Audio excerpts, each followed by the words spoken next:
Engineer, ano ba ang project natin? Ano ba yung project natin ngayon? Ha? Ito, inumpisa na namin yung project namin para sa flood control. Oh. Kasi magbaha na naman sa amin eh. Ayos Kasi ah. paparating na bagyo. Oh. Yung project namin. Ba? Normal, pakita mo yung ginagawa natin. Saan? Ayan, tignan mo. Wow. Nag-sandbag muna kami. Ah. Para makatipid tayo, may magagawa pa tayo sa susunod.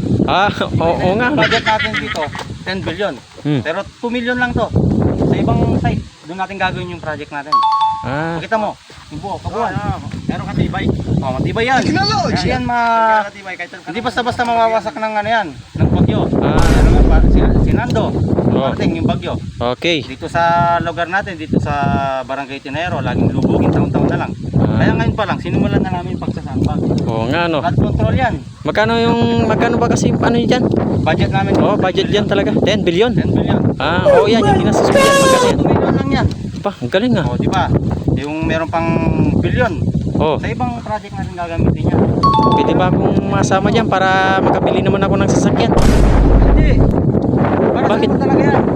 Yung sa ibang project. Yan, tignan mo naman oh. Oo. Diba? Hindi pa namin naumpisahan yan. Dito pa lang muna. Yan, Okay.